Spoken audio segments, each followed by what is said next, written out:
আমাদের DM sir এখানে cake কাটছেন আর আমরা খুব হাসাহাসি করছিলাম কারণ স্যার বলছিল হ্যাপি বার্থডে বলো না। আর আমরা খুব হাসছিলাম মোটামুটি। ডেকোরেশনটা আগের দাদা দিদিরা যেটা করেছিল আগের দিন ওই ডেকোরেশন আছে, আমরা এক্সট্রা করে কিছু করিনি। আর এখানে যে উদ্যোগ নিয়েছে আমাদের ক্লাসে, ও এসে স্যারকে কেক খাইয়ে দিচ্ছিল। তারপরে স্যার আমাকেও কেক অফার করছিল, কিন্তু আমি বললাম ও যেহেতু পুরো উদ্যোগটা নিয়েছে আপনি পুরোটা না ওকেই খাইয়ে দিন। তারপরে বাকি আমরা সবাই মিলে ওই কেকটা ভাগ করে খেয়েছি।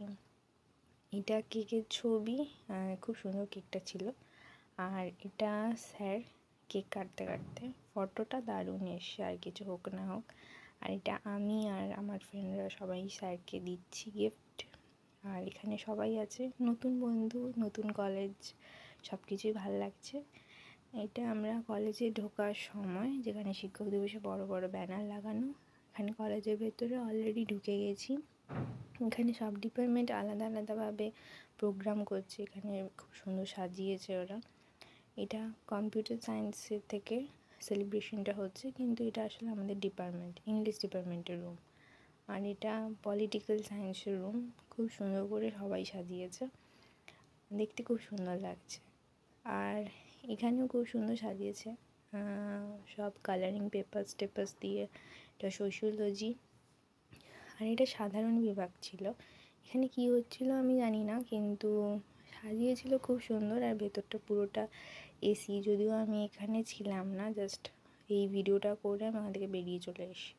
আর এটা আমাদের হিস্ট্রি ডিপার্টমেন্ট, এখানে দিদিরা সবাই বিয়ের গান বাজাচ্ছিল, খুব মজার লেগেছে। আর এটা আমাদের ইংলিশ ডিপার্টমেন্ট। আমাদের সেলিব্রেশনটা একটু ইউনিক ছিল, একদিকে জাস্টিস আর একদিকে হ্যাপি টিচার্স ডে, সব কিছু মিলে একটা টিচার্স ডে। আর এখানে ডিএম আমাদের স্পিচ system.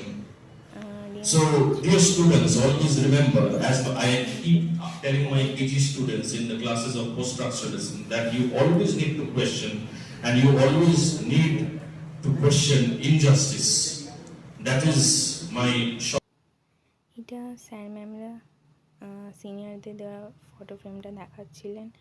এটা সিনিয়রদের সঙ্গে স্যার ম্যামদের ফটো, খুব সুন্দর ফটো ছিল, আমার ফোন থেকে তুললাম। আর এটা আমরা স্যার ম্যামদের সাথে, খুব সুন্দর ফটো, ভালো লাগছিল দিনটা এনজয় করে।